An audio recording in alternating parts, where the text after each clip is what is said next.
Մեր մոտ շատ թույլ է քարոզչությունը, իմիջիայլոց իմ տեսանյութերի մեջ ես դա եմ խոսում, Փաշինյան-Ալիև դեբատի վերլուծության ժամանակ եմ կարծեմ դա ասել, մեր մոտ շատ թույլ է քարոզչությունը։ Տեսեք, Ադրբեջանը խոսում է Խոջալույի ցեղասպանության մասին եւ ամբողջ աշխարհում նշում է դա։ Այնին իրականում իրանց հենց նախագահ Մութալիբովը պատմում է այն մասին, որ հայերը տվել են ադրբեջանցիներին, այսինքն Խոջալույի թուրք մսխեցիներին ճանապարհ, խաղաղ ճանապարհ, որ խաղաղ բնակչությունը հեռանա դեպի Աղդամ, նրանք վեր են կացե հեռացել են ու Աղդամի մոտ կոտորվել են։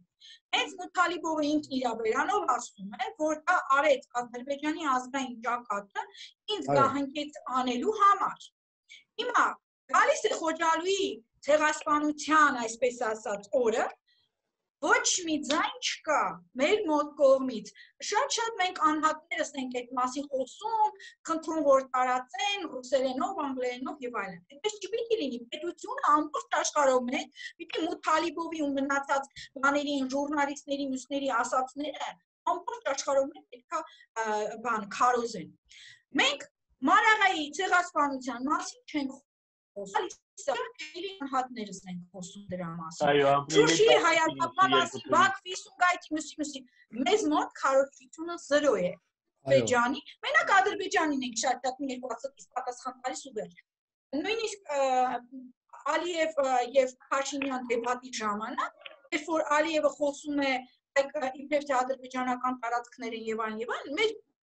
Փաշինյանն ասում է Տիգրան Մեծի ժամանակ դուք չկայք, մենք կանք, ինչ Տիգրան Մեծ, մինչև 1918 թիվը Ադրբեջան պետություն չի եղել, 18 թվի մայիսի 27-ից սկսած գոյություն ունեցել է, այն էլ ընդամենը մինչև 20 թվի ապրիլ, հետո դարել է խորհրդային, էլի բոլշևիկացվել է, հետո նոր 91 թվին անկախացել է։ Այսինքն Ադրբեջանը Ռուսաստանի եւ Թուրքիայի սիրախաղից ծնված ինչ-որ մի ապօրինի զավակ է։ Գիտեք, մի հատ հարց թույլ տվեք, ինձ համար հասկանալի է Թուրքիայում կամ Ադրբեջանում այդ արմյանաֆոբիայի արմատները հայատյացություն, այո, այո, իսկ հարցս այսպիսին է, իսկ որտեղից է գալիս Արցախում այս մեր արմյանաֆոբիայի պրոբլեմը, ինչու եմ այդ հարցը տալիս, այս տարի մարտի հայազգը պետք է հիշեր Շուշիում կատարված կոտորածը 1920 թվի 100-ամյակը պետք է մենք հիշեինք, Արցախի այսպես կոչված հանրապետության ղեկավարները արգելեցին, ասեցին, որ կորոնավիրուսի պատճառով արգելեցին կոնֆերանսը ու արգելեցին հիշատակել այդ 35,000 մարդկանց հիշատակը։ Խոջալուն ընդամենը, չէ, դա գենոցիդ է։ Իսկ Խոջալուն ընդամենը մի քանի 100 են, 100 էլ չկա։ Իսկ ընդեղ 35,000-ը։ Ուրեմն, հիմա ասեմ, ուրեմն նախ մի հատ բան, եթե մարդուն սպանում ես էթնիկ պատկանելության կամ կրոնական ինչ-որ պատկանելության համար անմեղտեղը, 2 հոգի էլ սպանես, դա գենոցիդ է։ Եվ կապ չունի, որ այնտեղ 600 հոգին, Աղդամի մատուցներում Խոջալույի բնակիչները թե 200 հոգի, իսկ մերոնք 35,000, իհարկե ցավալի է ավելի մեծ թիվ։ Հիմա, այստեղ դուք շատ լավ ասացիք կորոնավիրուսի պատճառով, այդ կորոնավիրուսը մարտ ամսին այդպես չէր տարածված ու իրանք արգելեցին, բայց ապրիլին 2 փուլով Արցախում ընտրություններ գնացին եւ այդ դրանից հետո նոր հիմա խստացրել են Արցախ մուտք գործելը։ Գիտեք, ես Արցախում շատ ընկերներ ունեմ, շատ ընկերներ, որոնք բոլորը Հայաստանի հետ միանալու նպատակ ունեն, երազանք ունեն։ Ոչ թե դա նրանից է, որ ինձ հետ են շփվում դրա համար կամ էթնիկին են դրա համար են ինձ շփվում, չէ։ Նույնիսկ պատահել է, որ ես Արցախում մտել եմ պարզապես խանութ կամ ինչ-որ միտեղ մարդկանց, անծանոթ մարդկանց խոսք եմ գցել ու խոսք եմ քաշել, հարցնեմ էլի հասկանամ, իրանք ինչ միտք ունեն։ Պատկերացրեք 90%-ը Հայաստանի հետ վերամիավորման կողմնակից են։ շատ քչերն են, որ կուլ են գնացել Արցախի իշխանությունների ուրեմն ագիտացիային քարոզչությանը, ներողություն հայերեն ասեմ, քարոզչությանը եւ որոշում են, որ Արցախը կարող է անկախ լինել, նույնիսկ կարելի է Ռուսաստանին հովանավոր կանչել ավելի ուժեղ կլինի, բան չէ, sense բաներ են մտածում նույնիսկ պատկերացրեք կան, քիչ, բայց կան։ Ինչի՞ց է գալիս, որտեղ Արցախի իշխանություններին ձեռք է տալիս ոչ թե լինել Հայաստանի Հանրապետության ղեկավարության ձեռքի տակ, որպես մարզպետ, որպես մարզպան, այլ լինել առանցին ղեկավար։ Պատմության ընթացքում այդպիսի օրինակներ շատ են ունեցել, ուզում եմ այդ օրինակը բերեմ։ Իմ դասախոսությունների ժամանակ, իմ դասերի ժամանակ միշտ այդ բանը շեշտում եմ։ Տեսեք, մենք ունենք հզոր Բագրատունյաց Հայաստան, ստեղծված 855 թվականին։ Այո։ Ունենք փոխեցինք Կարսը մայրաքաղաք, հետո Անին մայրաքաղաք։ Անին մայրաքաղաքը մինչև հիմա ավերակ պիտակում անգամ զարմացնում է իր ճոխությամբ։ Սալահատակված փողոցներ, եռահարկ տներ են ունեցել, քանդակազարդ, հազարավոր մի քանի եկեղեցիներ եւ այլն։ Հզոր քաղաք, որը նաև մշակութային կենտրոն էր, գրչության, մանրանկարչության եւ այլն։ Հարուստ քաղաք։ Ինչու կործանվեց այս պետությունը, որի մայրաքաղաքն էր Անին, որ այդ դարաշրջանում 11-րդ դարում Անիի նման մեծ հզոր քաղաք, հարուստ քաղաք, մեկ է Բյուզանդիայի մայրաքաղաք Բյուզանդիոնն էր, Կոստանդնուպոլիսը։ Ուրիշ չկար, այտենց հզոր ու հարուստ քաղաք։ Ու կործանվեց։ Ինչու գիտեք, որովհետև հերթով մեր նախարարները որոշեցին լինել թագավոր։ Իրանց գլխին թագ ունենալ, անունը լինի թագավոր, չենթարկվեն պետության ղեկավարին եւ կոչվեն առանցին։ Տեսեք, երբ որ գնացել էի Վանալիճ ու Աղթամար կղզու վրայի Սուրբ Խաչ եկեղեցին, ես նայում հիանում էի իր գեղեցկությամբ, բայց սրտիս մի կողքում մի մեծ ցավ կար։ Ես հիշում էի, որ դա կառուցել է Վասպուրականի այն նախարարը, որը իրան կոչեց թագավոր, Տագի Կարծունին, այսինքն դավաճանեց երկրին։ Հայաստան բերեց Արաբ Ամիրային, հարձակվեցին միասին ու սպանեցին մեր Սմբատ արքային։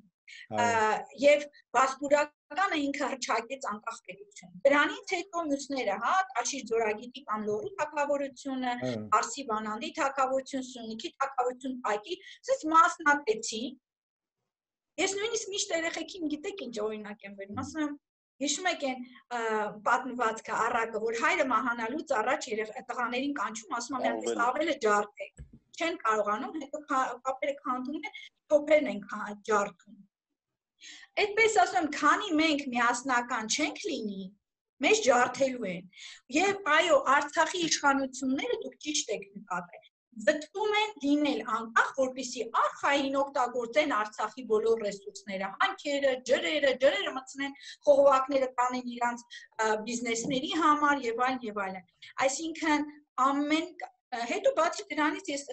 հաղորդման սկզբում ասացի, որ քանի որ Նիկոլ Փաշինյանի այստեղ արած հեղափոխությունը շարունակություն չգտավ Արցախում կոնսոլիդացվեցին ու հավաքվեցին նախկին ուժերը Ռոբերտ, Սերժ, մյուսը։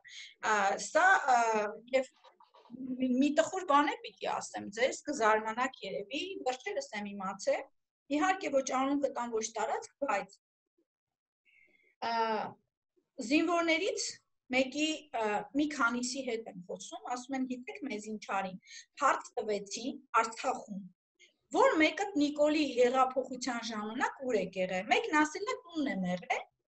գնացել եմ դասի տուն եմ եկել, բացել եմ, մյուսները ասել են գնացել ենք հեղափոխություն ենք արել, ծեծվել են, ոտի տակ են տվել։ Պատկերացնում եք, անկեղծ ասած չէի հավատում, բայց քանի որ մի քանի հոգի ասեցին, բայց բոլորի կողմից չէ, մի քանի սպաների կողմից, այսինքն կան նաև այդ տիպի սպաներ, որ սկսում են անել ես ու դու, բայց այդ հայաստանցի արցախցի ու դա ես այն որ ուդիացում ասեցի, տանում են ուդիացման, դա շատ մեծ վտանգ է մեզ համար։ Իհարկե լավ է որ դրանց ֆոկուսը շատ քիչ է դրանց ֆոկուսը, Փառք Աստծո, բայց ցավոք սրտի դրանք են լծակներ ունեցողների բաներն են, հա, ներկայացուցիչներն են։ Ու չի կարելի այսպես բան անել։ Ոնց կարելի է առանձնացնել հայաստանցի արցախցի որն է, եթե բոլորը սպաղում ենք նույն սահմանը, նույն հայրենիքի սահմանը։ Չի լինի Հայաստանը, չի լինի Արցախը, չի լինի Արցախը, չի լինելու նաև Հայաստանը, որտեղ հաջորդը կլինի Սյունիքը, հետո կլինի ամբողջ Հայաստանը։ Ընդհանրապես եթե պատերազմը չլինի, եթե մենք կորցնենք Պարսկաստանի սահմանը, Սյունիքը օրինակ, կընկնենք Թուրանի, ուրեմն ակցիանի մեջ, կմնա Հայաստանի այս քարտեզով, հա, դեմքի մասը միայն, ու այդ երկիրը չունենալով ճանապարհներ, չունենալով մուտք ու ելք, չունենալով կկործանվի շատ արագ։ Այն ժամանակ, որ խորհրդային միությունը նոր քանդվեց, Թուրքիայից ասել են, չէ, sense բաներ դնում, որ խիղ առնվեցիք իրար, sense վռած բան արեցիք, էլի շտապեցիք հայերի հետ կոնֆլիկտը սկսեցիք, էլի։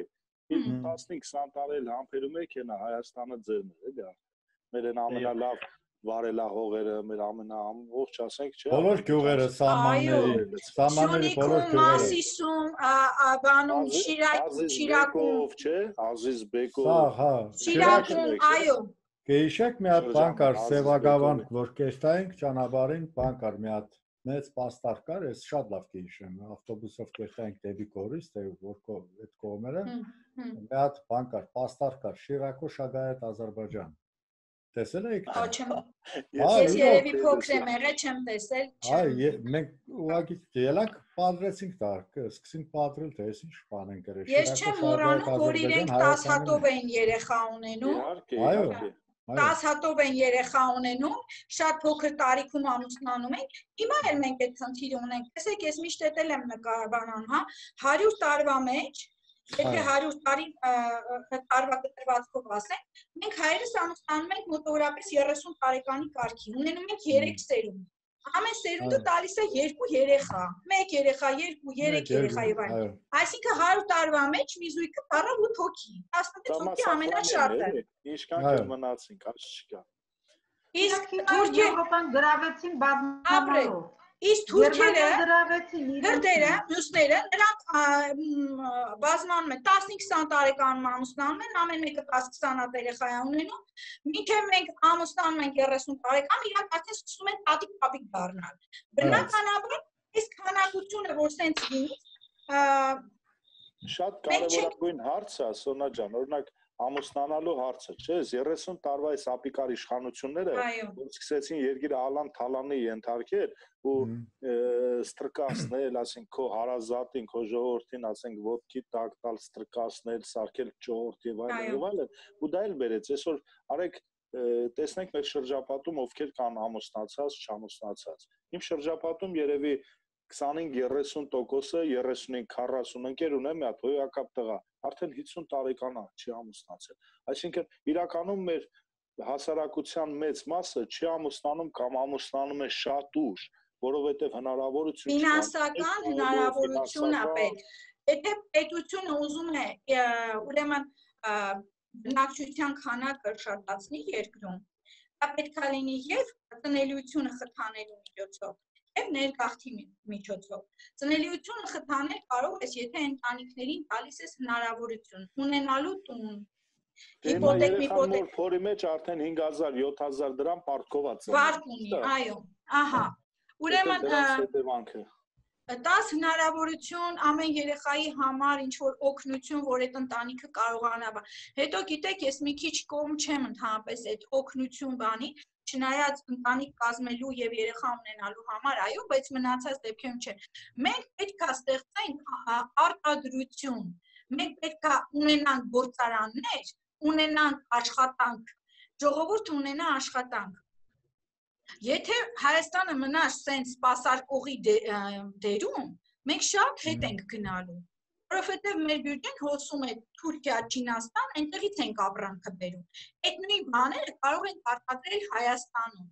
Եվ համ ժողովուրդը կունենա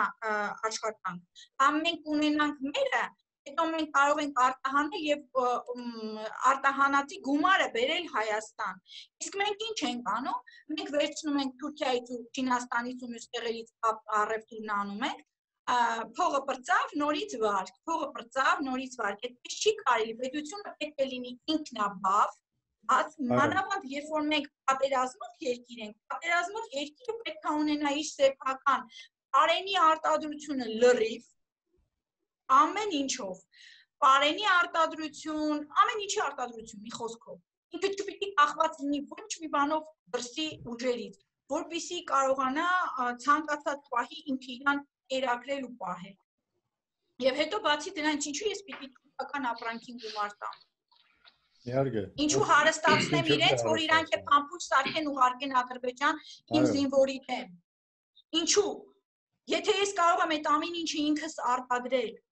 եւ այդ արտադրանքը ստեղծելով, արտադրություն ստեղծելով եւ պետությունը կհարստանա եւ մենք մերը կառնենք, մեր գումարը մեր երկրում կպտտվի եւ ընտանիքները արդեն կունենան աշխատանք եւ այդ աշխատանքը ոնց էր սովետի ժամանակ մարդը չէր վախենում ամուսնանալուց, տուն ստանար, սովետին ինչքան էլ տնովենք, ինքը պլյուսներ ուներ, չնայած ասում են, տնովել չէ, իրականությունն եմ ասում, դա օտարի տիրապետություն էր, բայց այդ օտարի տիրապետության ժամանակ, ինչպես մնացած բոլոր հանրապետություններում, այսպես էլ այստեղ, այն ստեղծվել են գործարաններ, ճիշտ է, այժմ աշխատուժերին չէր, բայց ամենայն դեպս ժողովուրդը զբաղված էր, հետո գիտեին, որ տուն են ստանալու, ամուսնանում են ժամանակին ունենում են իրանց ուզեցած չափով երեխաներ։ Իսկ այսօր ամուսնանում են ոչ թե 20-25 տարեկանում, այլ 30-35 տարեկանում, ունենում են 1-2 երեխա, հետո էլ ֆինանսական հələ խնդիրների պատճառով էլ կարող է չհամբանան, իրար հետ յոլա չգնան ու շատ արագ խանդվի այդ ընտանիքը։ Ու այսօր ցավոք պիտի ասեմ, որ հայ տղամարդու վարկանիշը կներեք դուք տղամարդիկ եք այստեղ, բայց ամենայն դեպս պիտի ասեմ, մեր տղամարդը արժանի չէր, որ իր վարկանիշը այսքան ընկներ։ Մեր տղամարդիկ, երբ որ աշխատանք են ունենում, երբ որ իրանք կարողանում են ինչ-որ բան ստեղծել, իրանք ստեղծում են, իրանք պահում են ընտանիք, պահում են երեխաներ, իրանք նույնիսկ թորների մասին են մտածում եւ այլն։ Այսինքն, այս այն ազգի տղամարդը չէր, որ պետք է դարձնեն անգործ, բիսեդկեքում խմող կարդ խաղացող, իրար խփող կամ բանանով, շատ է փչացել ժողովուրդը ու նույնիսկ անայք տարիներ առաջ մատերի վրա կարող էին քաշվել ինչ-որ բան, բայց հիմա ինչքան շատ են, ինչի՞ց է դա, գալիս է ամբողջ անգործությունից, ֆինանսական, ոչ նորմալ վիճակի։ Իսկ դա ինչի՞ց է գալիս, պետությունը պիտի այս բոլոր հարցերը լուծի։ Բիսեդկում քիչի պայմանագրերով ազգային ժողովի պատգամավոր դառնալու եւ այլն։ Հետո հարկելիները Սոնա ջան, այո։ Դաննա, ազգային ժողովը ամենամեծ բիսեդկեն։ Այո, ամենամեծ բիսեդկեն է, Սոնա ջան, շնորհակալություն շատ։ Մանկապարտեզը։ Շատ երկար տևեց, իհարկե, ձեր մոտ արդեն Հայաստանում ուշ է, համարյա գիշերը 11:46։ 46, այո։ Բայց ամեն դեպքում քանի գիտեմ, որ Հայաստանում հիմի եղանակը շոկ է, շատերը հիմի էս կսպասեն մի քիչ ավելի հովանա, որ պարգին, մի քիչ օկտեվին կառետից երկարացնենք, քանի մեր դիտորդները շատ անհամբերեն եւ հարցեր կուտան, շատ տեսակի տարբեր տեսակ։ Լավ, ուրեմն անցնենք հարցերին, որովհետեւ Գագի ջան, այսքան ոչ ոք չի լսել։ Հա, ես հարցերից մեկը ասեմ, ինչեւ դու սկսես, էլի։ Մի րոպե, Սարգիսը ավելացման կարգով ինքը խնդրել էր արդեն իրեն տամ։ Ուղղակի չգիտեմ ինչով խոսքին ծավալացնում, արդեն կարող է Սարգիս ջան, չէ լսում եմ։ Հա, ակտուալ չի, ուղղակի քան որ մենք այստեղ խոսացինք Սումգայիթից,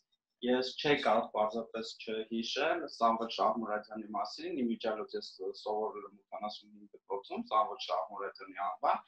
եւ մեր այն լսանն ովքեր հիմա դիտում են այս ելույթը խորհուրդ կտայի, որ անպայման կարդային Սամվել Շահմուրադյանի գիրքը, որ լույս է տեսել 1979 թվականին, Սումգայիցկая տրագեդիա, ֆոտոգրաֆիայի վճիվիցկը, նա շատ մեծ աշխատություն է կատարել Սումգայիցյան այդ դեպքերի բացահայտման համար, այդ իսկ պատճառով ուզում եմ անպայման որ մի հատ հիշենք Սամվել Շահմուրադյանի։ Այո, ես հիշեմ, ասեմ Սամվելի մասին, անձամբ եմ ճանաչել, իմիջիալոց իրար հետ բանի Սամսոն Ղազարյանի հետ, կարծեմ, նկարահանումներ են կերել Արտո Ջանստանը, այդ հարցազրույցներ ենք վարել Սումգայիթից փախազների հետ եւ ինքը այդ ամբողջ այդ փաստորեն գրքի իրական տվյալների վրա, լուսանկարների վրա հրաբարագեց հրաշալի մի հատ մարդ էր, որին սպանեցին իմիջիայլոց սնայպերով Շուշիից Ստեփանակերտ ճանապարհին։ Եվ դա նաև դավադրաբար սպանություն էր, հրաշք մի հատ անձնավորություն էր։ Իմիջիայլոց նման կրթված, ինտելիգենտ, ասեմ, չէ, ազնվական տեսագին այդ սպանեցին դավադրաբար, ես չեմ ներելու այդ դրա համար մի քանի անձանց, որոնց գիտեմ, որ իրենց ձեռքը խառն է այդ ամեն ինչի մեջ։ Կներես Սարգիս ջան։ Իսկ ինչ վերաբերվում է Խոջալույի դեպքերին, նույնպես այստեղ կուզեի հիշել արդեն ադրբեջանցի լրագրող Չինգիզ Մուստաֆայևին, որը այո, սպանեցին, նա գրեթե բացահայտել էր, թե ինչ է իրականում տեղի ունեցել Ադրբեջանում, անգամ հանդես էր եկել, որ դա շուտով բացահայտելու է, բացահայտությամբ հանդես է գալու, բայց չհասցրեց, նրան ցավոք սպանեցին, բայց ամեն դեպքում կան դեռ մինչև հիմա ինտերնետում պահպանվել է նրա առաջ եմ տեսել այդ տեսանյութը։ Նրա առատ հայտարարությունները կապված շատ լավ, դա տարաբանում է, հա, հայտարարություններ անում։ Եթե մարդկանց այդ ամբողջ իմիջիալոց ինտերնետից հարկավոր է քաշել, ես ինքս քաշել էի։ Քաշել է պետք, որպեսզի հանկարծ չջնջեն։ Չջնջվի, այո։ Ձեր կուզեի հիշեցնել, որ շատ հետաքրքիր ու ինֆորմացիա է տալիս, մուտք բանեցա այդ ինչ է ինում ունեցել Խոջալույի։ Դրասանը եթե հարցեր չլինեն, հարցեր։ Սկսում ենք հարցերը, հա, Գագիկ ջան։ Հա, Գերասիմ ջան, սկսեք արդեն բան այդ ատոմային բոմբը մի հատ ասեմ, հա, ու դու դերից արդեն բան անել, էլի։ Գյորգ ջան, մեր օգտատերերից շատ ներողություն եմ խնդրում, շատ է հերվածել նյութը, հիմա չեմ գտնի, անունը չեմ հիշում, մեր հարազատն է։ Այդքան հարց են տվել։ Ինչպես միշտ կրկնում են, գոռում, գոչում են եւ այլն, հենց այդ ռիսկից չվախենալը եւ այլն, հա։ Օրինակ բերես չեչեններին, չէ, ասենք, այդ պստի չեչենները, ասենք, չէ, դրսի հետ ինչ օին խաղացին, չէ։ Այո։ Մեռանք կոտորվելով, մեռանք դրանց սապոգների տակով, այս մեր պետականությունը վախճանելով ու սենց երիք է, էլի, վերջապես կարելի է մի անգամ էլ, հա, դոթքել ամեն ինչի վրա, հանուն մեր պետության, հանուն մեր պետականության, հանուն մեր պետական շահի գնալ առաջ։ Համոզված եմ, որ ռուսը այդտեղից դասեր կքաղի։ Վրաստանը, Ռուսաստանը չներխուժեց, Վրաստան երրորդյա ինչ-որ պատերազմ արեց։ Այո, արեցին։ Բայց այսօր Վրաստանը, քանի որ անցավ արևմուտքի կողմը, ինքը բավական առաջ գնաց, չնայած Վրաստանի վիճակն է նախանձելիքի, որովհետև ամբողջ հարավային տարածքը Վրաստանի թուրքացված է, մի կողմից թուրքերը, մի կողմից ադրբեջանցիները լծվել են, եւ դրա համար օրինակ ես շատ կուզեի, որ մեզ մոտ զբոսաշրջությունը այնպես զարգացնեին, կամ Սևանի շրջակայքը գոնե այնպես զարգացնեին, որ հայերը չգնային Վրաստանի ծովափնյա տարածքներում հանգստանալու, գուցե հիմա ինչ չեն ընդունի շատերը, որովհետև ինքս էլ եմ գնացել, բայց էլ չեմ գնալու ու չեմ կատեգորիկ բան եմ արել, որ չպիտի գնանք այնտեղ հանգստանալու, որովհետև ես հասկացա, որ մեր տված ամբողջ գումարները գնում է Ադրբեջանին ու Թուրքիային, այնտեղ Վրաստանում սոքարի գազն է, սոքարի բենզինն է եւ այլն, այսինքն Ալիևի սեփական ընտանիքի բանը եւ ամբողջը թուրքական բաներ էին Վրաստանում ապրանքներ էին, հետո մի քիչ դուրս չեկավ շատ հարցեր, օրինակ չենջերում վրացական, կար դոլար, եվրո, ռուսական եւ ասենք թուրքական լիրան, բայց այդքան հայեր այդտեղ կողբուլեթիում բանում հանգստանում, բայց հայկական դրամի հետ չենջեր չկար նշած։ Կամ գնացինք բան, այնտեղ ցիցինատելա, այդպես կոչվում է, հա, իրաց կարուսելները, ու կա բանը մինիատյուրնա Գրուզիա, ասենց ով գնացել է հաստատ գիտի, բան են, հա, տարածքի վրա բոլոր Վրաստանում գտնող բոլոր պատմական հուշարձանների մակետներն են կառուցված, ասենք մարդու հորի տեսի չափով, բան տարբեր չափերով կառուցված են Վրաստանի բոլոր եկեղեցիները, բերդերը, ամրոցները եւ այլն, մինիատյուրները Գրուզիա մտնում ես, այդպես բոլորի վրա նշված է։ Ու այնտեղ մենակ հայկական նշված էր բանի Թիֆլիսի Հավլաբարի եկեղեցին։ Սուրբ Գրիգորի կարծեմ։ Հա, Ալավերդու եկեղեցին նշված էր որպես վրացական կաթոլիկ եկեղեցի։ Հետո ուրեմն Թիֆլիսի բանը այդ ինչ շենքներ չեմ հիշում, գրված էր սենց ուրեմն ինչ palace, որպես չեմ ամիջ պալատ էլի, հիմա չեմ հիշում, ոնց էր նշան, բայց գրված էր վրան, որ այստեղ 1918 թվականին բանը լուծարվել է Անդրկովկասյան, չէ, դա չէր գրած Անդրկովկասյան, այստեղ հռչակվել է Վրաստանի եւ Ադրբեջանի անկախությունը, Հայաստանի ոչ մի բառ Հայաստանի անկախության մասին չկա։ Այդ վերնատան շենքի մասին է խոսքը կարծեմ, որ վերնատուն մեր ուժեղության մասին է, որ ուժեղ դնենք կլինեն։ Հա, չէ, ու գիտեք, մի քիչ էլ սենց իմ ինքնասիրությունը վիրավորվում էր, ասում ես եկել եմ, ուստեղ գումար եմ տվել, որ մտնեմ մի բանը նայեմ, կամ մեր բանի, բայ այնքան հոգնեցի, մոռացա արդեն հարց բանը, լավ, հիշեմ կասեմ, մեր ժայռերը, որ բանը, Թաթուլի Վարդյան էլի, Վարդյան, թմկաբերդը Վարզիայի բաները, հա, բնակավայրը, ոչ մի բառով գրված չի, որ ասկինյաում, ապատկամիում, ու այդպես շատ բաներ, Վրաստանում շատ բան դուրս չեկավ, Բաքվի մամուլության Թուրքիայում թուրքերով ալեցված ամբողջը, որ կոմպտտվում ես թուրքերեն են խոսում, ու ասացի, ու մենք պիտի գնանք սրանց փոխտանք հանգստանալու համար, Թուրքիա կատեգորիկ չեմ գնացի հանգստանալու, մենակ մի անգամ սիրտս չտարավ, գնացի Արևմտյան Հայաստան, աստի գոնե պապերիս երկիրը տեսնեմ, հող բերեմ պապայիս գերեզմանին ու մեր հարազատների գերեզմաններին եւ այլն։ Շատ ապրեք, շատ ապրեք։ Հա, մենակ համեն տեսնեմ, իմ աչքով տեսնեմ, այդպես գնացի սիրտս չտարա, բայց այն որ տեսնում ես ու հետն մխկտում ես, որ այդ ամբողջը հիմա քո ձեռը չի, իրանք տիրություն են անում ու դու որպես հյուր ես գնում այնտեղ ու որպես տուրիստ ես գնում, մի հատ իրանք փող ես թողնում։ Դրոշներն էլ սենց դրած։ Ուրեմն մի բան հարցնում, Վարդյայի հենց դեմը Զորի բերանը ջրի ծեսքում թմկաբերդն է, չէ՞, ճիշտ եմ չեմ։ Այս նախանցած տարի գնացել է հրաշք, էլի մեր հրաշքը։ Բայց իդեպ սաղ տեղերը որտեղ բանը, սաղ ասենք պահպանվել է, չէ՞, իշքան բերդեր, բան, չէ՞, բայց մեր մոտ շատ բերդեր կան, ավերված, ավերված, անտերության մատնված։ Ասում եմ, այդ Ֆիրդուսի շենքերը մերոնք խանդում են, որ բիզնես կենտրոններ ստացեն։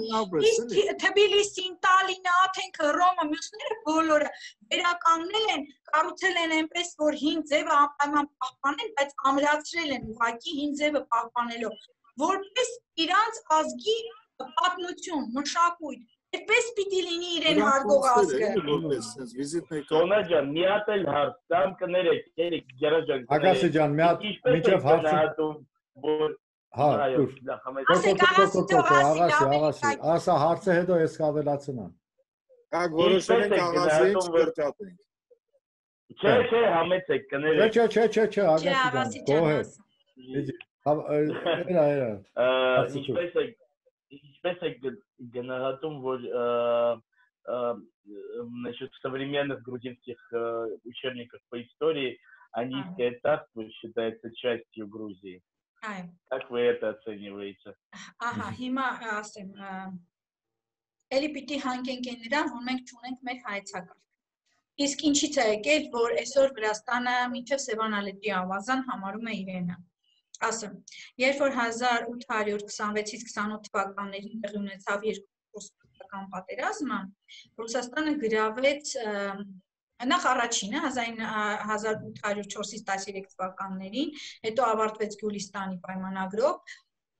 Ռուսաստանը Պարսկաստանից վերցրեց այսօրվա ամբողջ Ադրբեջանի տարածքը, այսինքն Արևելյան Անդրկովկասը, Արցախը, Ուտիքը, Սյունիքը, Շիրակը, Դե Վրաստանը վերցրել էր 1801-ին արդեն, այս ամբողջ տարածքները վերցրեց, կարող եմ քարտեզները բացել ցույց տալ։ Երկրորդ ռուս-պարսկական պատերազմը տեղի ունեցավ 1826-ից 28 թվականների ընթացքում, այս ընթացքում Ռուսաստանը գրավեց, ուրեմն Երևանի, Նախիջևանի եւ Օրդուբադի շրջանները կնքվեց Թուրքմենչայի պայմանագիրը։ Դրա Թուրքմենչայի պայմանագիրը կնքվեց փետրվարին, իսկ մարտին ռուսական կառավարության հրամանով ստեղծվեց հայկական մարզ, այս հայկական մարզը իր մեջ ներառում էր նոր գրաված տարածքները։ Կարճ ժամանակ անց, ընդամենը 12 տարի անց, 1840 թվականին, Ռուսաստանը կազմալուծեց հայկական մարզը եւ այն կիսեց վրացային մերեթական եւ կասպիական մարզերի միջեւ։ Վրացային մերեթականը Թիֆլիս կենտրոնով էր, կասպիականը Շամախի կենտրոնով։ Այդ կասպիականը հետո կոչվել է Ելիզավետապոլի, Բաքվի եւ այլն։ Վրացայի մերեթականն է դե Թիֆլիսի։ Ուրեմն, որպեսզի հայերի ուժը թուլացնի Կովկասում, Ռուսաստանը այս վրացայի մերեթական մարզի մեջ մտցրեց մեր հայկական ջավախքը, լորին, տավուշի մասը եւ ուտիքի մի մասը, այսինքն մինչեւ Սևանա լճի ավազան։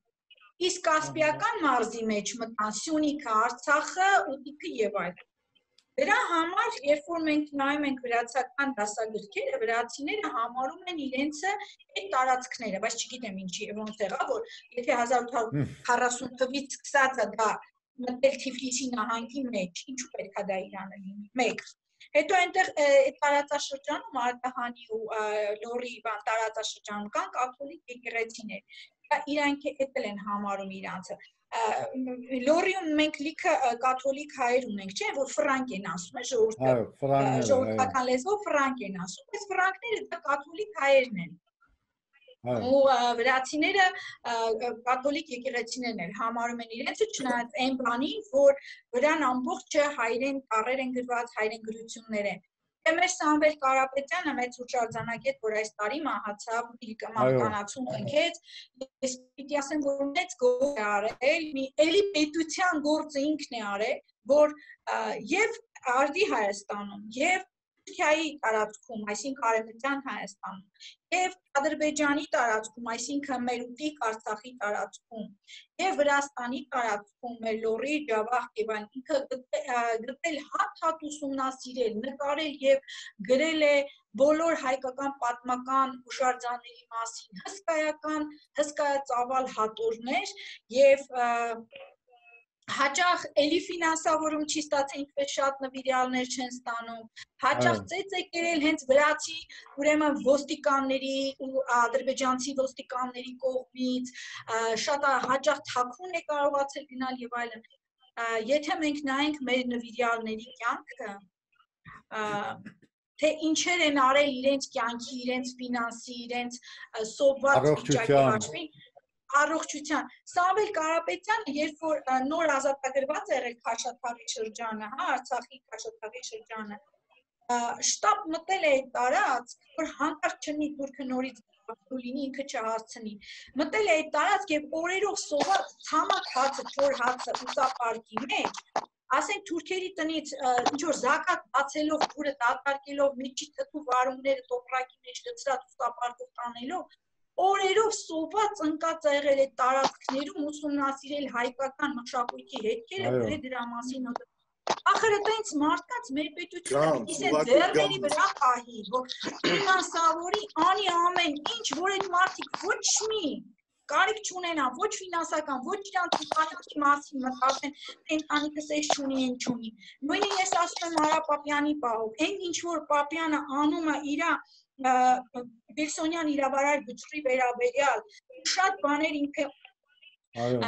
կարող է անել, բայց ֆինանս չունի,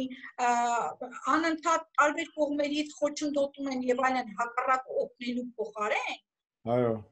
Դուք պատկերացրեք այդ մարդիկ ինչ կանեն, եթե նրանց օգնած լինեին։ Եթե նրանց տասնյակ հազարավոր դոլարները ներդնելով, շատ բաներ անելով, իր անձնական փողերը, այո, որովհետեւ դա փաստ է։ տուն է վաճառել Պապյանը, մյուսն է արել 1000 բան արել, որպեսզի կարողանա վաճառել այդ ամբողջ գումարները ները դրել այդ ամբողջ գործընթացին։ Որ ինքը բարձրաձայն չի ասում այդ մասին, մենք բայց շատ բան կա, որ գիտենք ու չենք էլ կարող ասել, բայց ինքան գիտեք, ես սպասում եի, որ գոնե հեղափոխությունից հետո modus vivendi կենտրոնը պետք է բացվի։ Անպայման։ Բացելու ենք, Սոնա Չէ, ես սպասում եմ, որ 18 թվականի հեղափոխությունից հետո պիտի բացվի modus vivendi կենտրոնը։ Պետք է ֆինանսավորվի ու օժանդակվի պետության կողմից, պիտի ամեն մեկս ինչ կարողանանք այդ անենք եւ այլն եւ այլն։ Բան է սպասում, որովհետեւ 17 թվականին Սերժի կողմից էր դա փակվել։ Ու պիտի որ եթե մերժում ենք Սերժին, մերժենք նաեւ նրա ընդունած որոշումները, բայց ցավոք տեսնում ենք, որ մնաց ամեն ինչ նույնը, ցավալի է։ Գաջան, մերը յուրահատուկ է, չէ՞, ոնց որ Լեննագանցին կսե, ինչեվ մերը նոր է, մերը երկար գծկվի, հա։ Մերը թազա է, մերը երկար գծկվի։ Հա, նայեք, բանը վերականգնվելու է, դա 100%։ Հա, մի հատ հիշեցման կարգով, ուրեմն մեր սահմանները, երբ որ ես նայեցի 18-20 թվականի հանրապետության, մենք ունեցել ենք Սևծով երբ փոքր իհարկե, տարածքով շատ երկար չէր ափը։ Բայց մենք ունեցել ենք, իսկ ռուսները դա մեծ ձեռքից սպասել են բոլշևիկները, խլել են, տվել են թուրքերին։ Այդ Սուրմալուի կազմում է եղել։ Այդ տակ ուզեի ավելացման կարգով ասեի։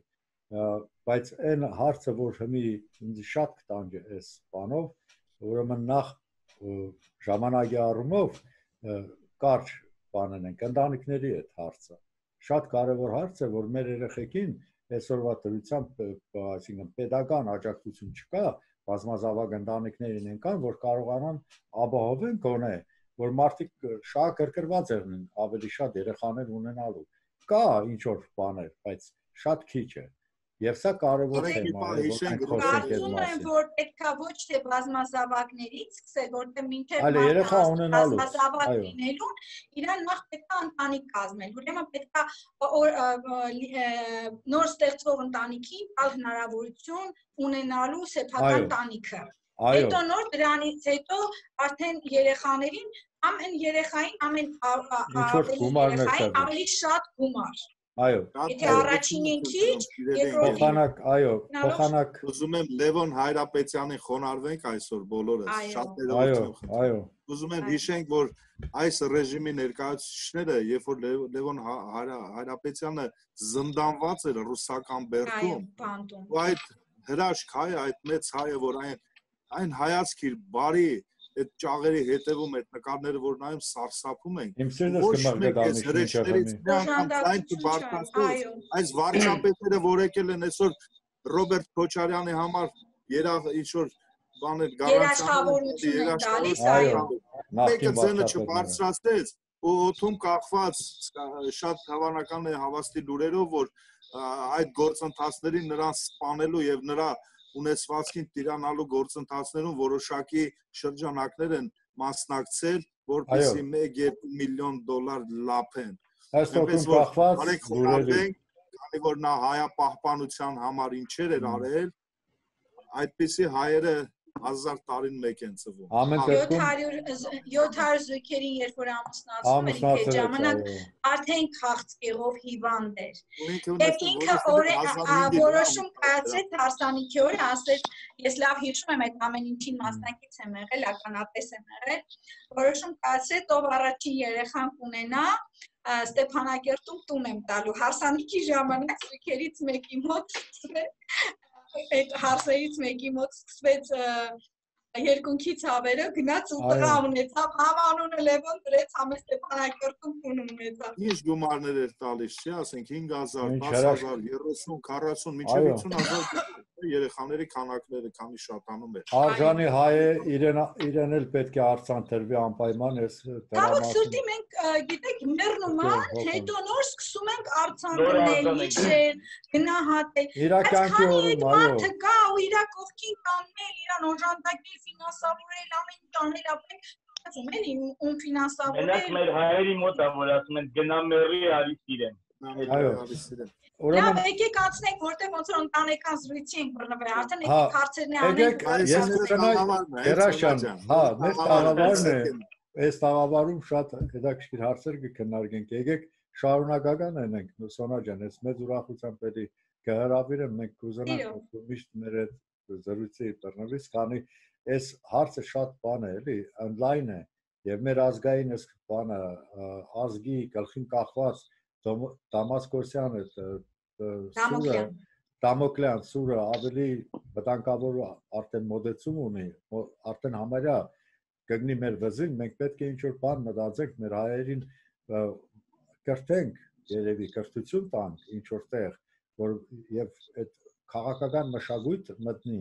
քանի շատ գրեհիկ արտահայտություններով մեկնաբանություններ կան, մարդիկ չեն ընդունել հակառակ կարծիքը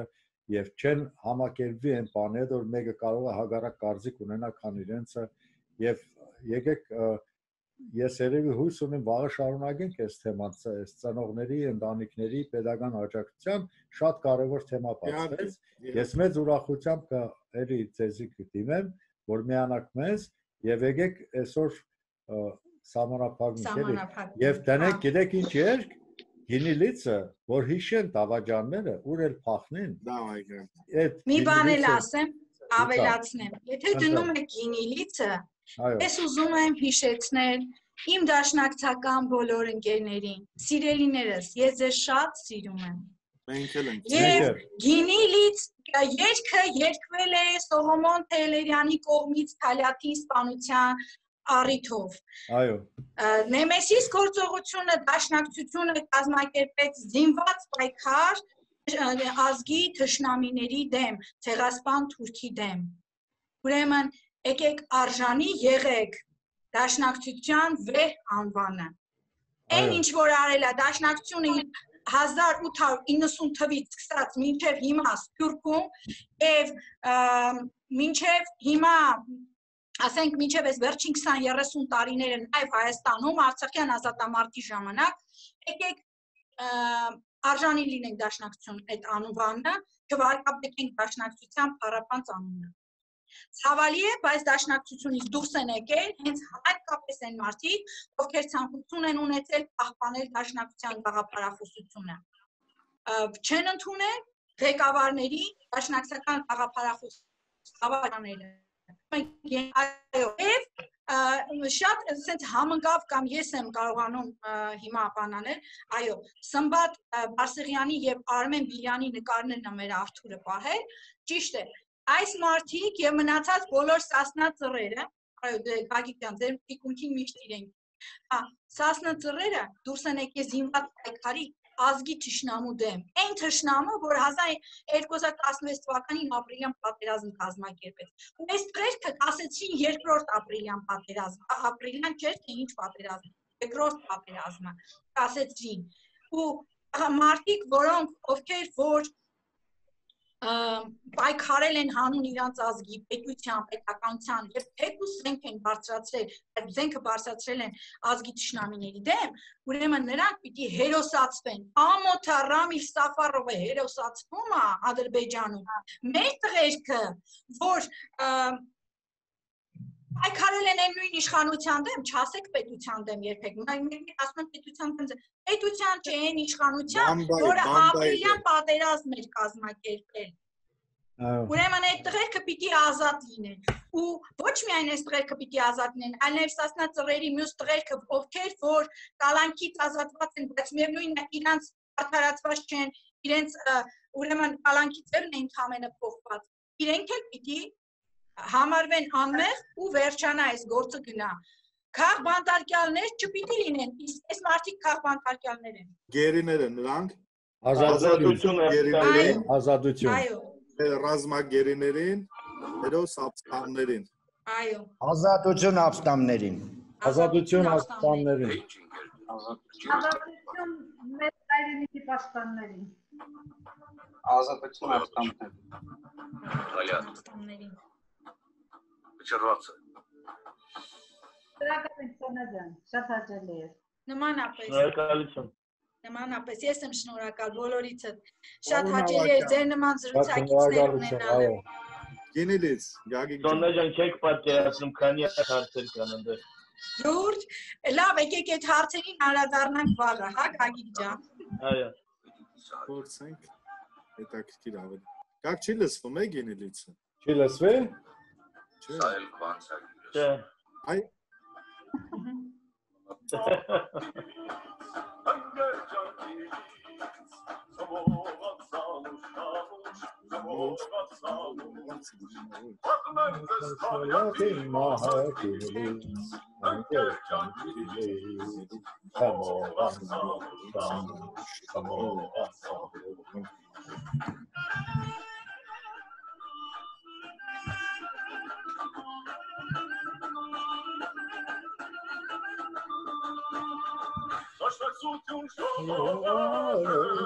Այս դաշնակցությունն եմ ուզում։ Այն դաշնակցությունն է։ Այս դաշնակցությունն եմ ուզում։ Տելերանի բախտը բացվեց։ Երջանկություն է։ Այո։ Երևի խանգարեմ, բայց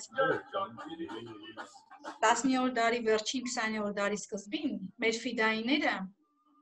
ովքեր զենք էին բարձրացնում թուրքական բռնապետության դեմ, հաճախ հենց մեր ազգակիցների կողմից չէին ընդունվում, որտեղ մտածում էին, որ զենք բարձրացնելը թուրքական բռնապետության դեմ կարող է հանգեցնի նոր ցեղասպանական գործողությունների,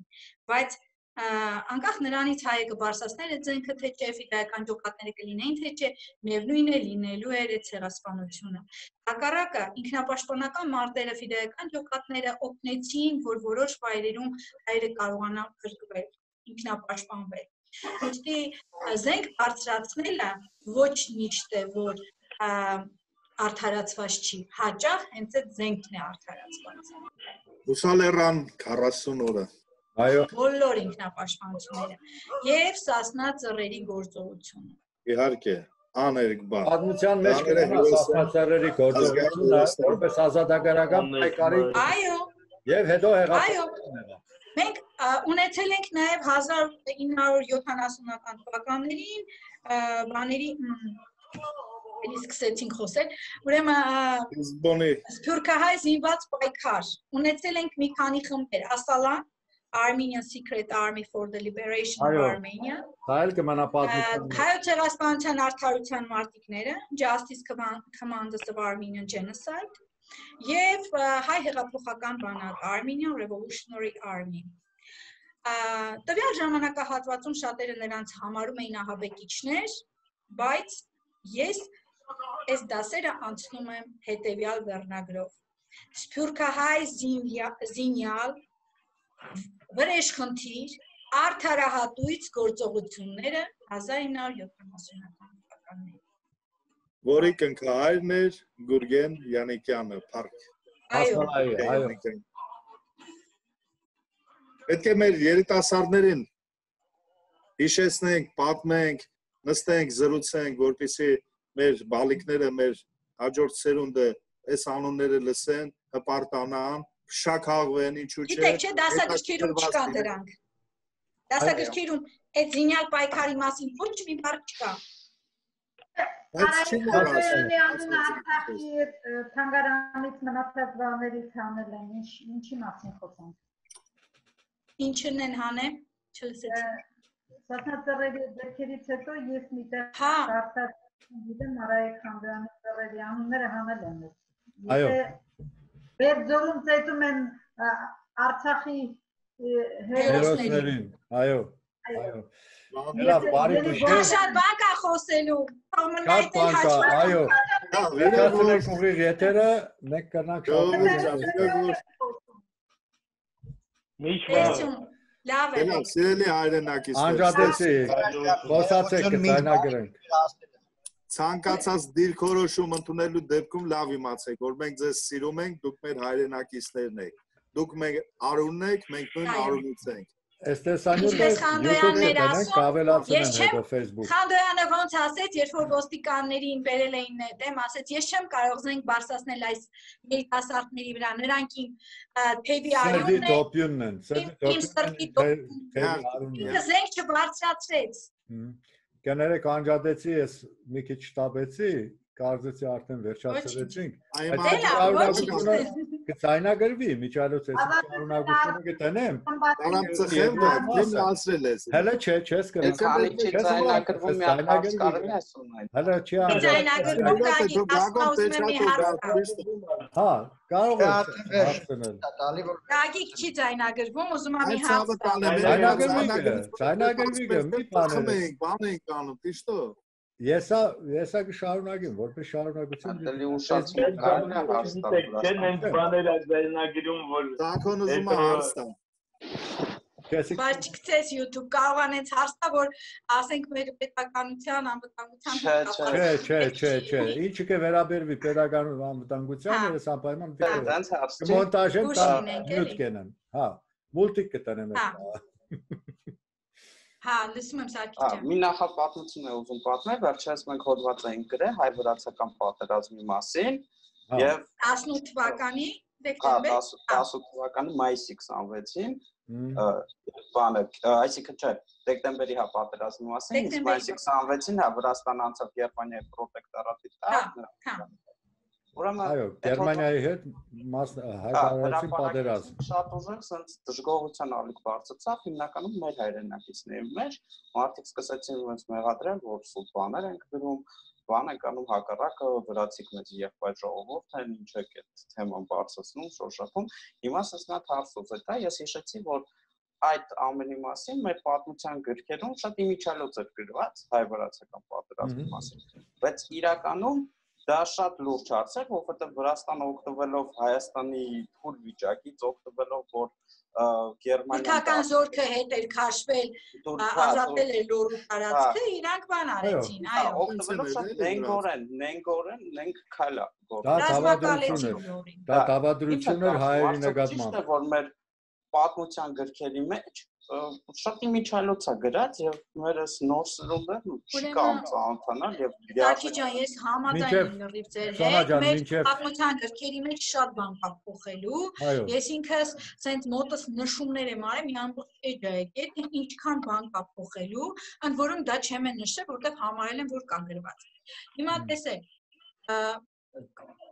նախ շատ լավ տեղին պետք է գրված լինի անպայման Վրաստանի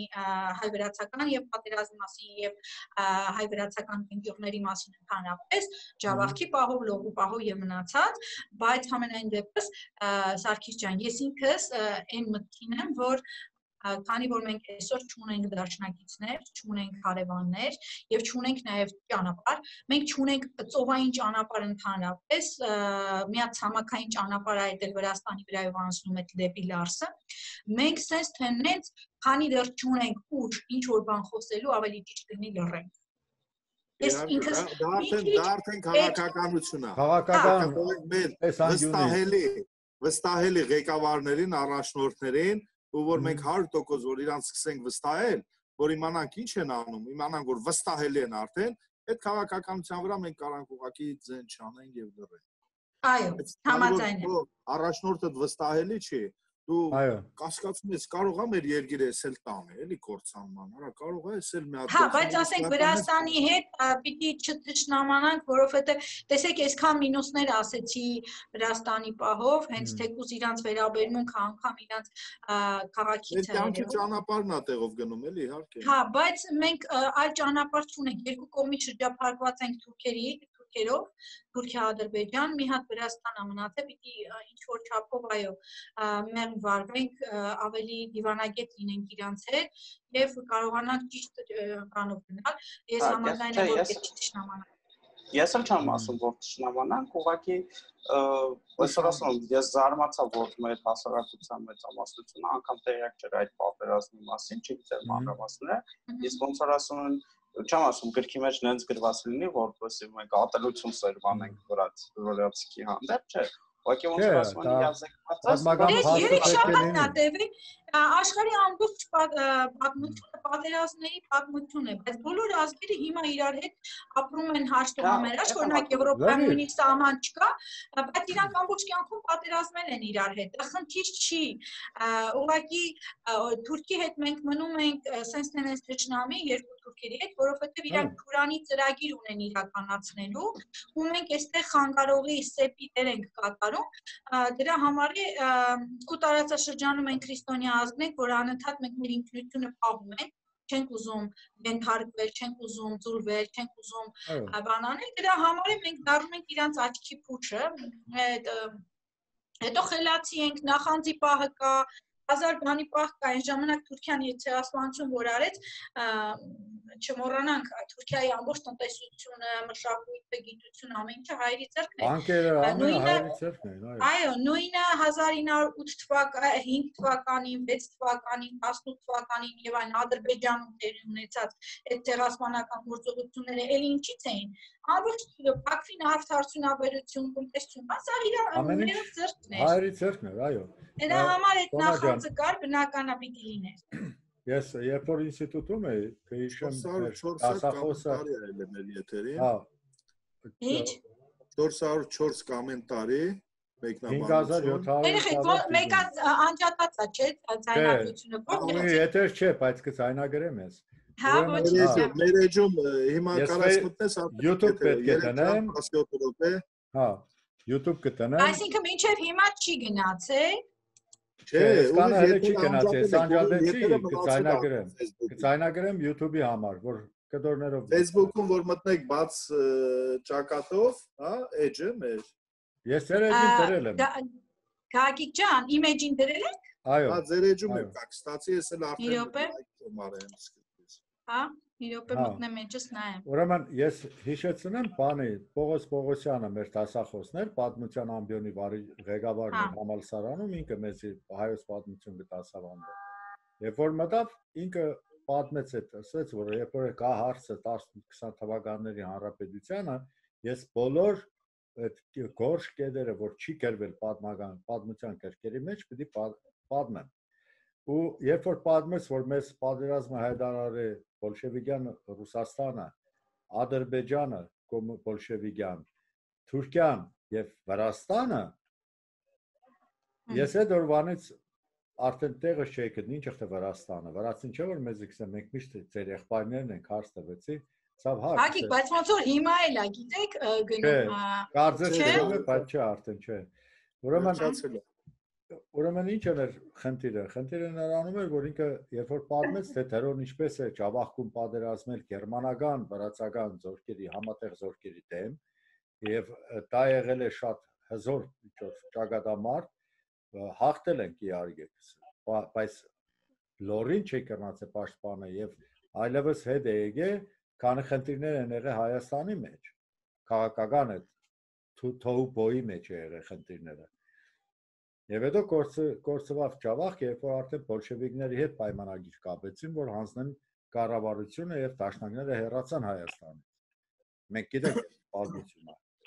Իրանք պայմանագրով են, չէ՞, հանձնել, հեղափոխություն չի եղել Հայաստանում։ Ուղղակի պայմանագիր են կապել բոլշևիկների հետ եւ հանձնել են իշխանությունը,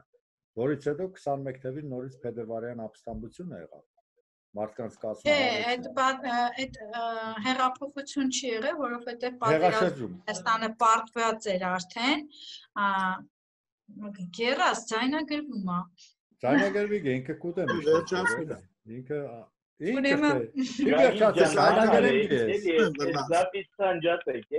Okay, Արդեն 3 ժամը գնում է։ Հա, չէ, ես կուզեմ քեզ դու YouTube-ի զապիսն ես ասում, Գագ ջան, այդ կոմպրոմատները մի արա, էլի ցավը։